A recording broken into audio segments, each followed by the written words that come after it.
Get ready, Ohio. FanDuel, America's #1 sportsbook, is coming to the Buckeye State. And to kick things off, you can get started with $100 in free bets as an early sign-up bonus. Plus, when you sign up today with promo code OhioSB, you'll be all set for when FanDuel goes live in Ohio. Then you can bet on all your favorite teams and all your favorite sports with $100 in free bets. Just download FanDuel's top-rated sportsbook app. It's safe, secure, and super easy to use. Ohio, this is your chance to get in on the action. Join today with promo code OhioSB. Make every moment more with FanDuel, official sportsbook partner of the NFL. 21 plus and present in Ohio. Bonus issued in non-withdrawable free bets that expire 7 days after FanDuel accepts its first real money sports wager in Ohio on 1/1/23. Unique user identity verification required. Offer ends on the go-live date. Restrictions apply. See terms at sportsbook.fanduel.com. Gambling problem? Call 1-800-GAMBLER. The last thing you want to hear while listening to your favorite podcast is another gimmicky ad. NJM feels the same way. It's why they provide award-winning service without the use of mascots or repetitive jingles. Instead, they focus on you and how you could save up to 25% on your auto insurance by switching to NJM. That's a whole lot of gas money. No jingles or mascots, just great insurance. NJM. Visit njm.com/podcast for a quote to see how much you could save on your auto insurance.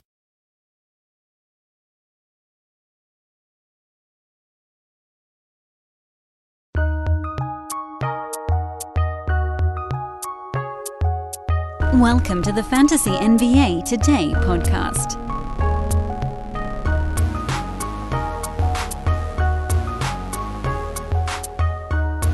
What a strange week to do a Monday through Friday podcast. It almost feels like it would have been better to plan ahead and do like Monday to Thursday. Now, I guess this works. It just feels like today's show could have just happened yesterday. And then, maybe we skipped Friday. Would have skipped Friday and start back up on Sunday or something like that. I don't know. So like Monday through Thursday and then Sunday through Friday the following week, or Sunday through Thursday this last. It doesn't matter. We did what we did. I just wanted to sort of like verbally jot down a note for next year. And one of you guys can be like, Dan, remember when you said you were going to do Sunday through Thursday on Thanksgiving week? And I'd be like, oh yeah, I did say that. That was a good idea. Thank you for reminding me in my addled, mushy old brain. In any event, we're doing a Friday show that we could have certainly done yesterday, and it's a week in review. As per usual, we're going to go through everything that happened this week. Not team by team. This is the ads, drops, buys, sells edition, and a streamer board that is just out of control before we take a little bit of a look towards the weekend. So let's just go ahead and dive on in. First of all, hello, everybody. Welcome to the show. I am Dan Besbris. Thanks so much for listening on this very strange holiday week where I know many of you have tuned things out. One of you actually commented to me on Twitter about how talking about a lot of folks are sort of like tuned out this week is very U.S.-centric. Yeah, that's true. And fantasy is a global game. But I would venture to guess that still the large majority of people are probably still clustered. Even if your league isn't, and I want to minimize anything that anybody's telling me here, I can just tell you from looking at like podcast analytics that still from a geographic standpoint, and a lot of that's because this show is done in English, duh, but also like I'm the one talking on the show, so I have to some degree kind of cater to where folks are listening. This podcast is about 70% United States, and then was it Canadian Thanksgiving? I'm gonna screw this one up, but I think that might be last week or the next day. You guys will correct me on that one. And so the fact that like 70% of the people listening are likely to be celebrating Thanksgiving this week, that means that 70% of you guys, on average, not individually, but on average, will be dealing with a more U.S.-centric type of thing. Now, if you're one of the 30% that isn't, okay, well, maybe folks aren't tuning out quite the same way, but perhaps you have a couple of Americans in your league, And for them, that's an opportunity to get a little bit of a leg up. So just kind of a playing numbers game a little bit there. Not to say that there isn't anybody, obviously, listening outside the U.S. It's just that still the vast majority of folks listening to this pod are a little closer to me and then celebrating Thanksgiving this week. It'll be even crazier on Christmas week because that's not just localized here. Christmas is on a Sunday, but everybody's going to be off school and off work, probably the previous week or maybe the week after. That's a real cluster mess where you can get caught up on things. And last year, remember, over that stretch, that was when COVID started to go buck wild. So there was a real big window to just out-hustle everybody else in your league. Follow me on Twitter at Dan Besbris. Hey, big fat gratitude moment here for, again, clearing 14,000 Twitter follows, which is pretty freaking cool. I know that this week is, again, kind of a dead week on social media. I mean, you can see it. Like, there just isn't much happening right now. But we're going to handle it as if it is, because we're going to get that damn leg up. The ads of the week, they are not that interesting. It's shorter names this week, too, and because... a little bit because there really were only like 2 days where a bunch of games happened. But I'm going to put DeAnthony Melton back on the list for basically the fourth time at this point. I don't know. I think folks still need some convincing that this is a thing that can last. Not at the clip that he's rolling right now. Obviously, with the entire team basically out, he's been a second rounder for 2 or 3 games. And that won't stick as Embiid comes back, and then even less so as Maxey and Harden come back. But he's still someone that can hang out right near the cut line or a little bit better, even when that team gets to full health. And I'll warn all of you, I'll do it this time and I'll do it a bunch of times in the future. We've seen it with Melton where he needs an opportunity to figure out what his job is each time they change his role.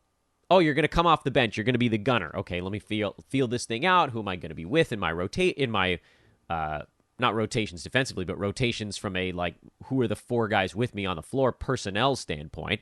And then he got bumped into the starting 5, and it was figure it all out again. And then everybody went down, and at that point, it's like, okay, I don't need to figure this out. I'm just going to go. But it's going to be a learning process again as guys start to come back. So don't abandon ship after 2 games where it looks like he's just kind of feeling things out a little bit. I don't need to go down that path again. You guys know from at least the last few games, why are we so crazy high on Melton? Well, it's because when he gets usage and playing time, he has the fantasy game to push into the top 25. Not everybody can do that in starters minutes as a more feature role, as evidenced by the fact that there's only 25 people inside the top 25.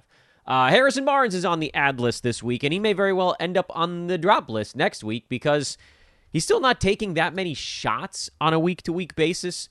But the ones he's taking lately have been a lot better. The efficiency's been good. He's been getting himself to the foul line a bunch this year. He's kind of pushed out ahead of the rookie Keegan Murray for, forward touches on that team.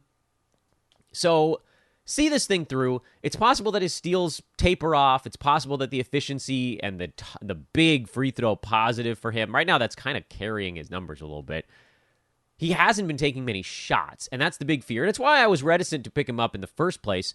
I do think that that's something, we've seen a tiny bit more usage for him, but it hasn't been that big of a jump. It's really just been that he started to make a bunch of shots, and you're in this leveling process now where he was super cold, now he's been super warm, but he's been getting to the foul line a ton regardless.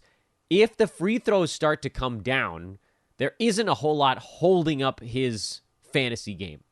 So if you add him here, which I'll put him in the ads department because he's been good enough to do so, be ready with sort of the quick cut on him because he's not going much higher. And I'm going to put Malik Beasley in the ads department because I get this feeling that with Utah, like, they're due to have more injuries, if that makes any sense. I know Conley being out for a couple of weeks is the one that's kind of triggered a big jump forward. Beasley was hitting 5 3-pointers a game for about a week and a half, and then you started to see that come down, and then Conley got hurt, and it's jumped way forward again, which is a really good sign. So, he's coming off that 8 3-pointer game this week. The key has been that he's playing 30 minutes a game with Conley out, And Colin Sexton's seen a big bump as well, although I've got him in a different department. The thought on Beasley is that if he's really just like one guy playing slightly fewer minutes slash, that's away from being a 12-teamer. And then if somebody's completely out, like we're seeing with Conley, then he pushes kind of way beyond that point. That gets him to where he's like hanging on the fence. Like he's literally dangling over the fence to being a rest of season kind of guy. And you only need that little itty bit to get him there. It's very similar to what we've seen with someone like DeAnthony Melton, although for Beasley, his fantasy game is not as well-rounded. It's what we saw with Trey Murphy earlier this year.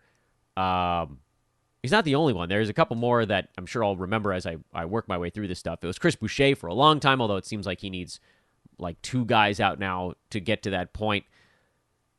These teams that have decided that there's just like one guy that's going to be the big bump dude, regardless of who's missing on the team. And I don't know if that would be the case for Beasley if like the center was out, but it actually might be, because sometimes they'll go real small. They'll play Lowry at the 5 or Vanderbilt at the 5 or whoever.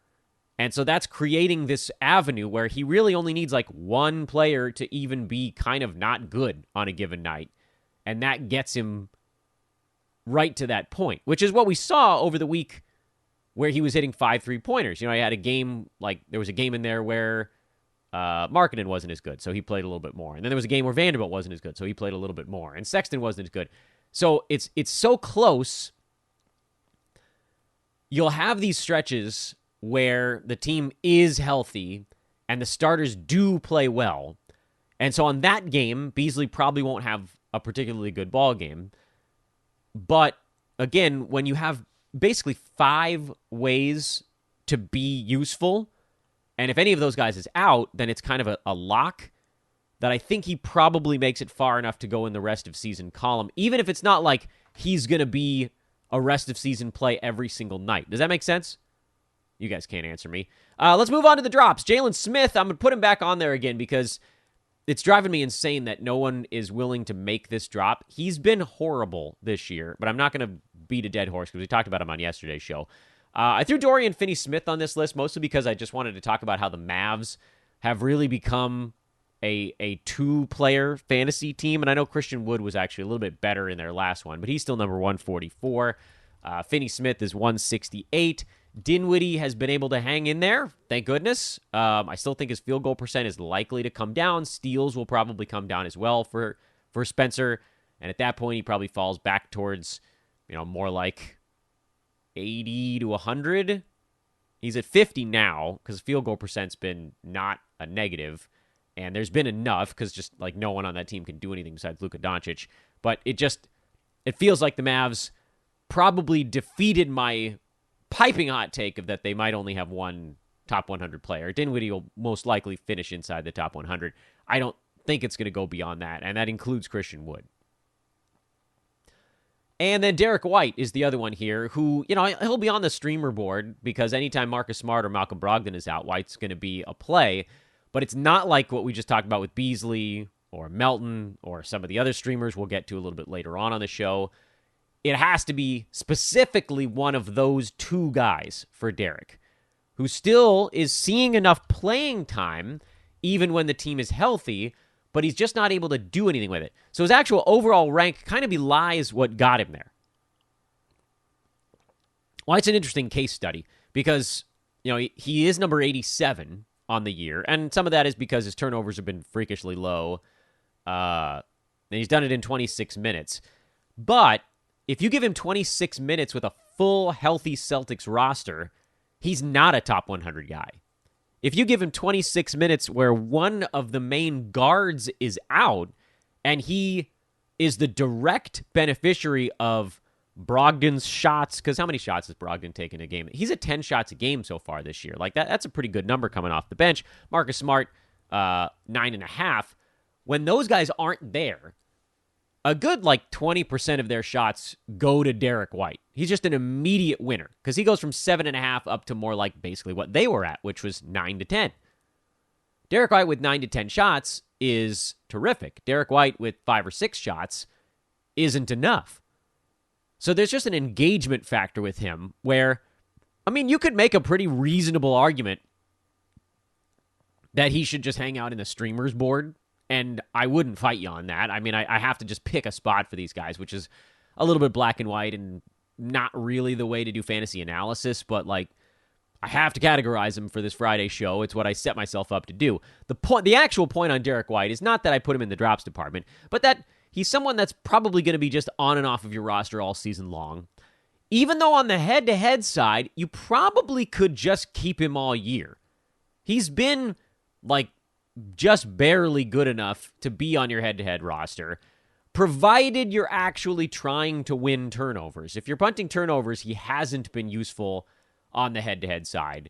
And then with Roto, I don't think I would spend the games cap on him unless someone was out, and you could say reliably, okay, this guy's going to be more like a 75 or higher ranked dude, because when they're fully healthy, he's more like a 100 to 130 range guy, which, as we've talked about before, you bounce back and forth between 65 and 130 on the head-to-head side. That's useful because it lands you around 90. Roto, it's not, because you only want to be cashing in the ones when he's playing better. Get ready, Ohio. FanDuel, America's #1 sportsbook, is coming to the Buckeye State. And to kick things off, you can get started with $100 in free bets as an early sign-up bonus. Plus, when you sign up today with promo code OhioSB, you'll be all set for when FanDuel goes live in Ohio. Then you can bet on all your favorite teams and all your favorite sports with $100 in free bets. Just download FanDuel's top-rated sportsbook app. It's safe, secure, and super easy to use. Ohio, this is your chance to get in on the action. Join today with promo code OhioSB. Make every moment more with FanDuel, official sportsbook partner of the NFL. 21 plus and present in Ohio. Bonus issued in non-withdrawable free bets that expire 7 days after FanDuel accepts its first real money sports wager in Ohio on 1/1/23. Unique user identity verification required. Offer ends on the go-live date. Restrictions apply. See terms at sportsbook.fanduel.com. Gambling problem? Call 1-800-GAMBLER. Peloton's best offer of the season is here. Get up to $300 off accessories when you purchase a Peloton bike, Bike Plus, or Tread. Choose from a variety of accessories like our cycling shoes, a heart rate monitor, non-slip grip dumbbells, and more. If you've been looking for a sign to join Peloton, this offer gives you everything you need to get going. This limited time offer ends November 28th. Visit onepeloton.com to learn more. All access membership separate. Offer starts November 14th and ends November 28th. Cannot be combined with other offers. See additional terms at onepeloton.com. This podcast is brought to you by Udemy, a leading destination for learning and teaching online. Need to learn professional skills for your career? Join millions of people learning the latest skills in business and tech on Udemy. With our Black Friday and Cyber Monday sales, now's the smartest time to shop with courses as low as $9.99. Visit udemy.com and shop now. Sale ends Monday, November 28th. I want to take a moment here on this Friday show to remind you guys of our buddies over at manscaped.com, specifically because it's Black Friday. 25% off the entire website right now, which is, believe it or not, better than our damn coupon. I would ask you guys to please throw our coupon in there as well, just so they know who sent you. But this is the time. 25% off, so an extra 5%. So, we're talking about the shears as a $20 product. You can get it for $15 with free shipping using our coupon of Ethos20. If you want to get something bigger, this is the time to do it. It's Black Friday. This is the weekend. If you're going to get anything from any of our partners, this is the weekend to do it. But certainly with our buddies over at manscaped.com, the list is substantial. Get the boxers, get the nose hair trimmer, get the shower kit. Really classy shower kit, by the way. They've sent me some of those that we keep in our guest bathroom. It looks really good. It's sleek, man. We have a cruddy old apartment. I love our apartment, but it's very old. And just things that sort of look new and sleek.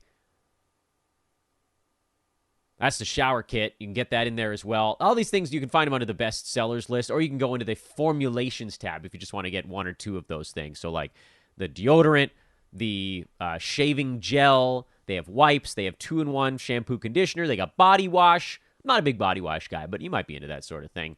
I like the lifestyle and the, I guess it's in the It's not in the shields. Yeah, the shears are in the tools. I want to make sure they found that. They also have something that they affectionately call the crop shaver, which I don't really... I mean, you know me. I got my baseball play-by-play background. I don't like to take this podcast in sort of the seedy underbelly direction. But what I will say about it is that it's a terrific 3-blade razor.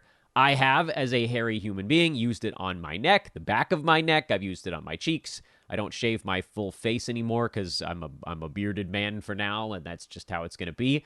And my neck in particular is, as a skinny human, not a particularly easy place to shave, and the crop shaver has been fantastic. That's only $20 right now. 25% off for Black Friday. Free shipping with our code Ethos20. So you can get that bad boy for $15. Well worth it. It comes with a travel case, little snap closed travel case so the blades don't cut up all your stuff, and 4 replacement blades. So I don't know how often you guys shave, but if you're only using that thing like once a week, 4 replacement blades, that joint might last you half a year.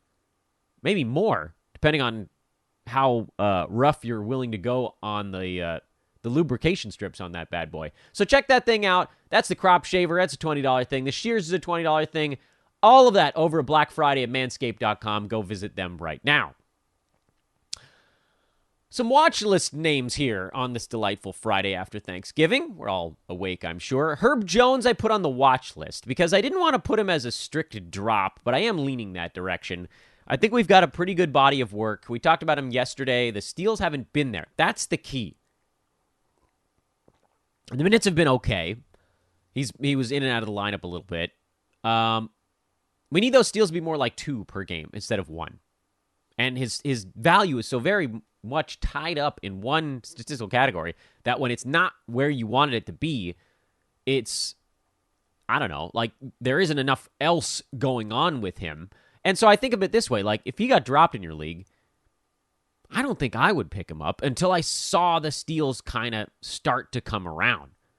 So that's the calculus you're making with him. It's why I put him on the watch list, because I don't think he is a strict drop. I think he's someone that could very easily find his way to fantasy value, but we need those steals.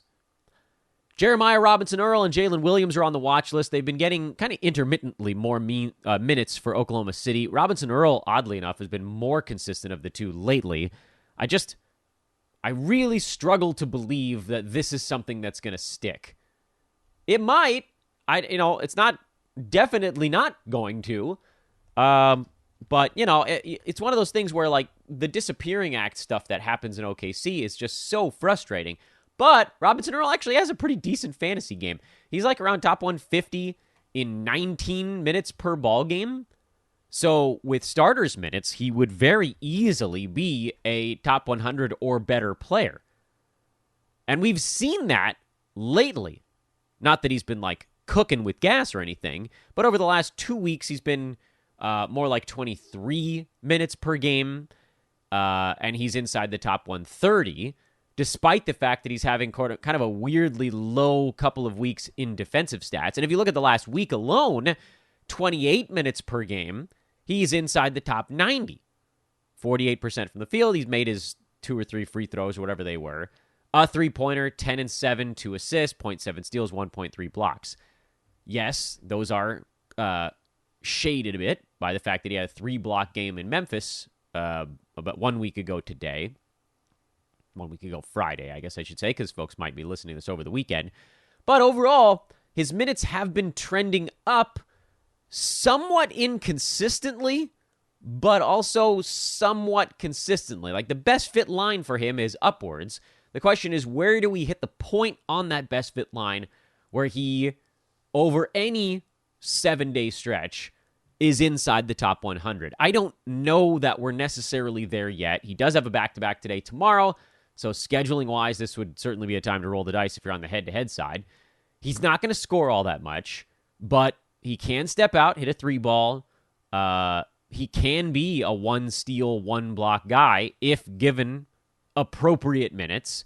He can rebound a little bit. He's really close, but I gotta see those minutes lock in. And the nice thing with him is that no one's going to believe it even when it happens for a game or two because of how Oklahoma City has run their rotation so far this year. So it would be a really easy one to just say, I'll wait until I see him do it 2-3 games straight. Well, he's basically done it 2 out of 3 games right now. And his minutes over the last 6, 31, 14, 13, 27, 22, 34. That was an overtime game, but still, call it 29 then. I mean, if he gets 27 or more minutes in Chicago tonight, I would seriously consider adding him before the Houston game, even if you don't start him.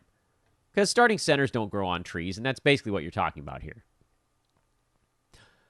Jalen Williams is much farther for me than being an ad. Robinson Earl's maybe the closest on the watch list. Well, Jalen Duren might be the closest on the watch list. He's right there. There's an Isaiah Stewart component here, and he might be back in the not-too-distant future. I can't advocate an ad just yet. Bagley, I'm not adding. I had a better ball game last time out, but I hate his fantasy game, and it doesn't look like the minutes are all that set in stone. Walker Kessler is on my watch list right now. We might not have noticed this, but Kessler has actually been bordering on useful 2 of the last 4 games. And that's not much. That's not an ad. And there are plenty of leagues where he's on rosters. I totally don't understand that because he hasn't been close to fantasy value this year. But he's coming off a 5-block game against the Pistons in a loss. Utah's kind of coming back to earth a little bit, and some of that is the Mike Conley injury. I don't think any of us really realized how well he was controlling things for that team. But 21 minutes against Detroit for no other reason than just he was playing pretty good defense. Keep an eye on it. And then Colin Sexton, also in the running for closest watch list guy to an ad. He's 1 for 2 since Mike Conley went down. We'll probably have a few more games to sort this thing out. If he has another good one tonight in Golden State in a tougher matchup, and then they got Phoenix on the back-to-back, I would consider it. I mean, Sexton, he's probably not going to blow you up too much here with a starting role. He might not be great, but he's also probably not going to be terrible because at least I think we know as a starter he's not going to have the rug pulled out from underneath him. So the watch list is actually kind of interesting this week. That might be the most interesting of the categories. The tough holds, I call them holds, but they're tough holds. Gordon Hayward, he hasn't been very good this year. It's weirdly, again, tied up in how very high his turnovers and how very low his free throw percent has been. Because the other stuff isn't that bad. I mean, the field goal percent has been kind of low also. Like, the percentages just haven't been there for Hayward. But we know enough about him to know that they're probably going to come back.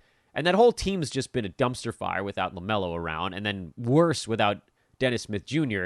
They badly need a point guard because Rozier can't shoot. Hayward can't shoot. I mean, it's fine. Obviously, bringing back a head coach that failed with the team previously was definitely the move to make there.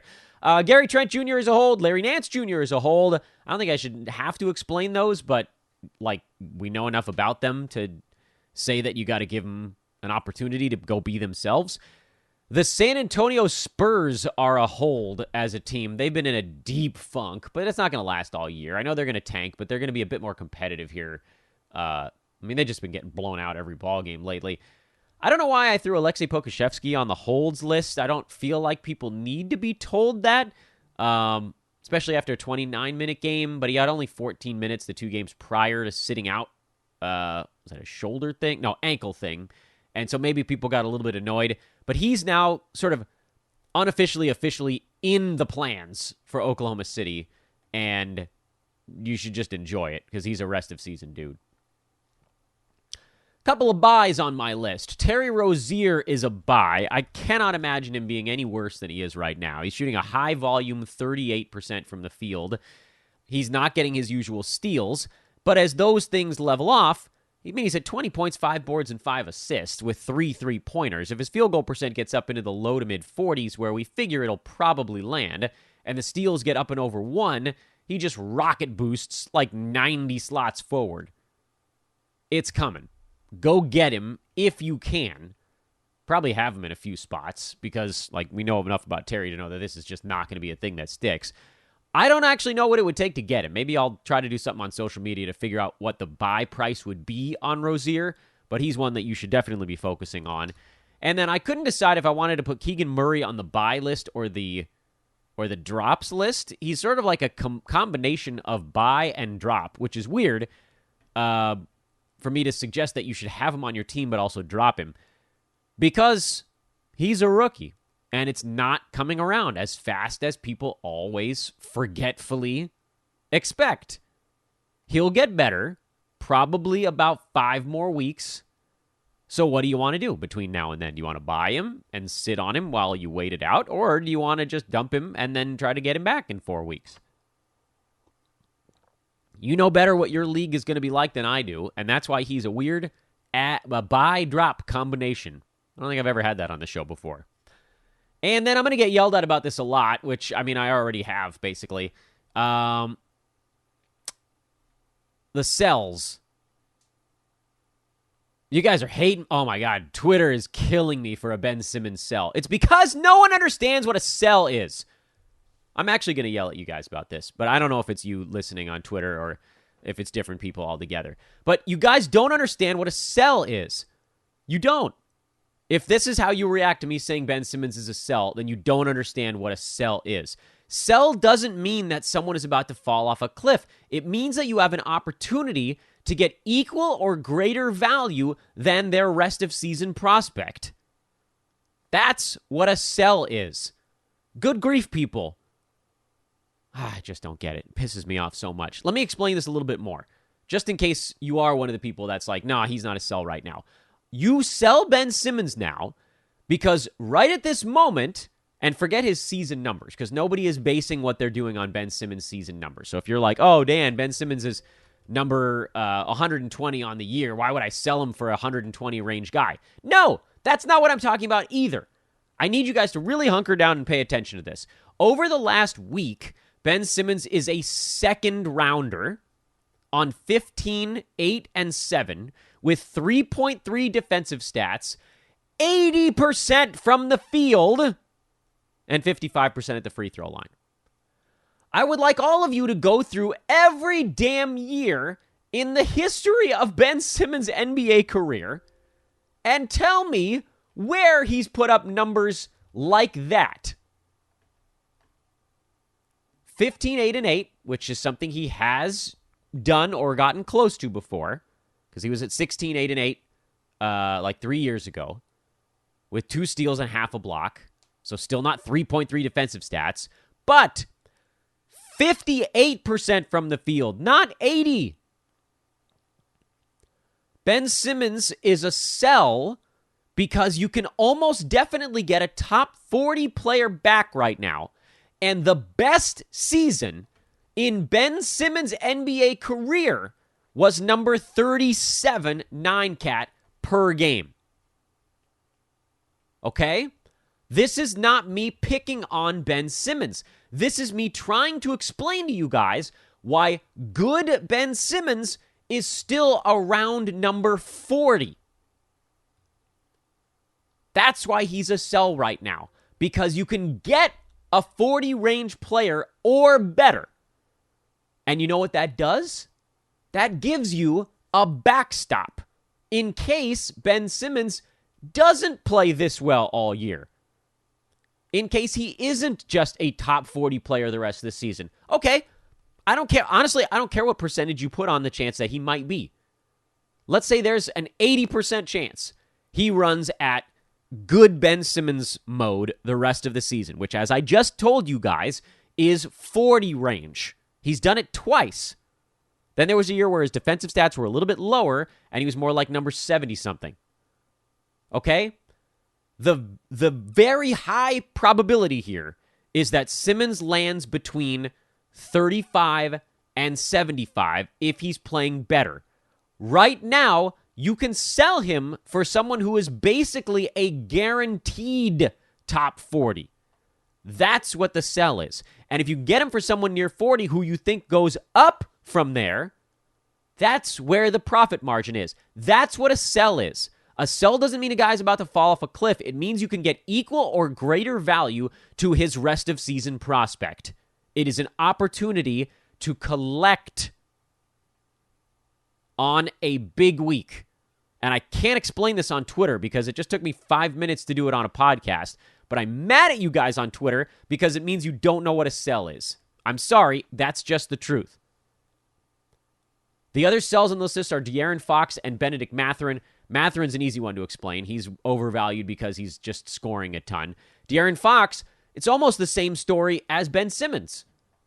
He's number 18 right now. You probably can't get number 18 back, but he's also shooting 54 and 81%. His 2 percentages are crazy high so far this year, and we just saw it in his last ball game. He's going to have a few where he comes back to earth. He's probably still going to be inside the top 40, where, like, that would still be, I think, a win on the year. But if you can sell De'Aaron Fox for someone who is at or better than his rest of season projection, that's an opportunity to make some cash there too. And then the streamer board we're going to actually do on Twitter. So if you guys want to hear the massive, massive list of streamers right now, we're going to do that over on social media. That, again, is over at Dan Bespris. I'd like to explain to you guys what's happening over the weekend. Here's what we're going to be looking for from all 30 teams in lightning round mode so we can get this bad boy wrapped up and send you off into your Thanksgiving weekend holiday plans. Black Friday included. Minnesota, nothing. Charlotte, no Dennis Smith Jr., no LaMelo Ball, so we kind of need Terry Rozier to wake the hell up. Gordon Hayward, I think, is questionable in that ball game, so, we'll just see. Can they get their shooting act together at some point? It's going to happen in one ball game, but you never know. Philly, still without all 3 of their big guns, so a ton of Melton, a ton of Milton. Basketball Paul, B-Ball Paul is somebody to keep an eye on there. Again, head-to-head side, it makes a lot of sense. Roto, it's a little more questionable. Orlando, it sounds like Paolo Banchero might be back. And Wendell Carter Jr., I believe, is a game-time decision, so I don't feel comfortable starting Mo Bamba if he's not in the starting 5. If he is, I would. Make it as simple as that for yourselves. Nothing with Portland. The Knicks, we got word earlier this week. I think you guys heard this. We talked about it on the pod. Isaiah Hartenstein's been dealing with a sore foot, and that's been, I think, a big part of why his numbers have been slipping. I'd love to know what his health status is going into this ball game. Should I deploy him on a roto side? He's a guy I'm holding in pretty much every league because we know how good he is when he's healthy, and it's kind of good to know that he wasn't. Brooklyn, nothing. Starting 5, solid. Indy, not really much anything out there as well. We kind of know what they are right now while they're playing pretty good basketball. So, cool. New Orleans, I would assume this is going to be a more competitive ball game. It sounds like CJ McCollum is still out, so you probably have a Jose Alvarado situation. Memphis, Steven Adams injury news. I think he's sick or something. I don't know. We'll deal with that on the streamer board over on Twitter. But not a whole lot to watch on the Memphis side. For New Orleans, it's the Larry Nance minutes. But I think we have a pretty good feel for it. They want him in for the critical minutes. So the more competitive the ball game, the better it is for Nance. Lakers and Spurs, again, these two teams play each other 3 times in the span of a week. I think they played like 3 times in a row pretty much. LeBron has been targeting this game for a return, so that should blow up a lot of what was going on in LA. Let's see if Anthony Davis can stay aggressive. Maybe they need to get him out there when LeBron is not on the floor a little more often and see what that does to it. Like AD and Russ, where he's not going to... AD knows he doesn't have to defer to anybody else when it's Russ and, the Jordanaires, the new iteration of the Jordanaires out there. Spurs, these guys got to get their act together. Devin Vassell is questionable, by the way, for half of the upcoming Spurs back-to-back. The tank is on, man. That team wants Victor, and they started way too hot. So it's got to get ugly, and it's got to get ugly quick. Hopefully we see some better play from Trey Jones and Keldon Johnson here, but shrugs. Cleveland, nothing. They got some guys missing, but I sort of don't care. Milwaukee, I guess you could keep an eye on Grayson Allen because Chris Middleton has just disappeared into the void at this point. Sacramento, Keegan Murray, Harrison Barnes are the 2 guys you're keeping an eye on there. Boston, I guess we're sort of semi-watching Derek White, but not really, as long as everybody is ready to go. Washington, they got a lot of guys that are out, so it's an injury report there. Miami, oh my goodness. You want to talk about a team that's got everybody out. Miami's that team. If there's somebody starting for the Heat tonight, whoever the hell it turns out to be, you probably just play them. Hawks, nothing. Rockets, Tara Eason is kind of interesting. Good per minute numbers, but a lot of folks have kind of gotten out in front of that one, which makes a lot of sense on the keeper dynasty side. From redraft, we're sort of ahead, a little bit ahead on him. Like, I don't think that you're going to get the number of minutes you'd want moment to moment with him, at least not yet. Chicago, nothing. Thunder, definitely watching the roulette wheel for Robinson Earl and or Jalen Williams, but really more Earl, I think, at this point. Detroit, oh, Lord, do we have to deal with Corey Joseph? I really would prefer not to wander down that path. Jalen Duren, I'm also watching. I think I kind of want to see how he plays against Phoenix. This is a pretty good test for him.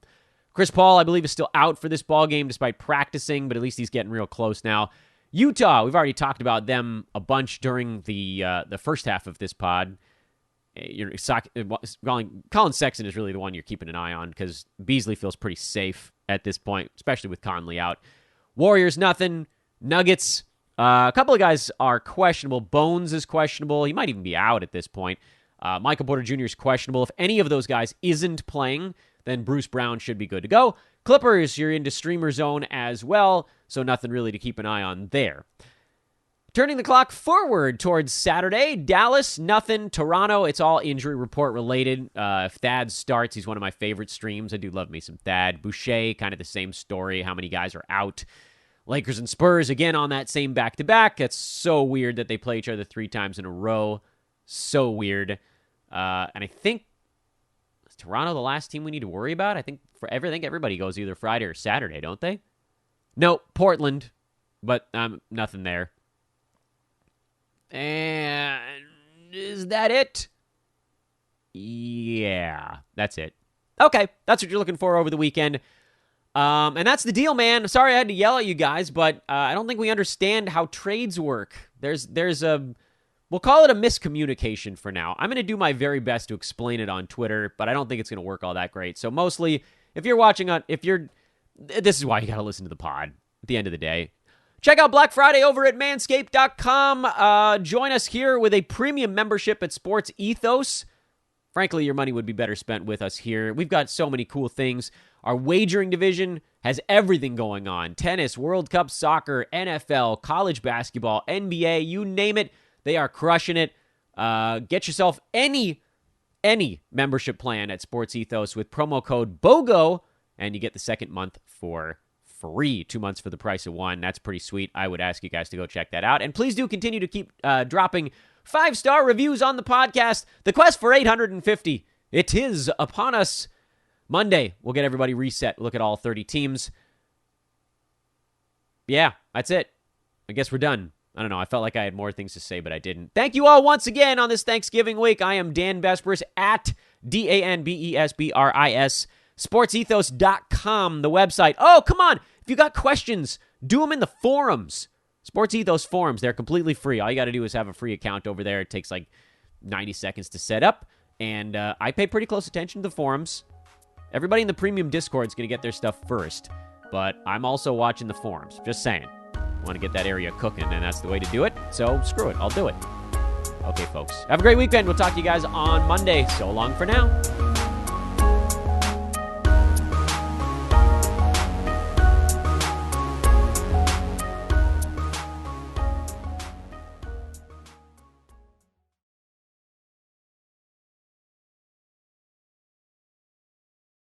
Call of Duty Modern Warfare is here, and so is Mountain Dew. Roger that. Now you can unlock in-game rewards like only Dew can. Wait, what rewards? A Dew Operator Skin. Man, I love Operator Skins. Dual double XP, and even Call of Duty points. You're kidding me. Double XP and Call of Duty points? This is incredible. I can't believe it. Soldier, get a hold of yourself. Oh, roger that. Look for specially marked packaging and visit mtndewgaming.com for details and restrictions. Open to U.S. residents 17 plus. Call of Duty points available on 12 and 24 packs and free 28-23. The Venture X card from Capital One gives you more of what you love, like premium travel benefits and access to Taylor Swift tickets. Oh, I do love her. Earn 5 times miles on flights and 10 times miles on hotels through Capital One Travel. Enjoy your stay in Suite 13. Whoa, 13? That's Taylor's lucky number. Plus, get access to Taylor Swift The Eras Tour, presented by Capital One. Maybe I'll see you there. The Venture X card from Capital One. What's in your wallet? Terms apply. See CapitalOne.com for details.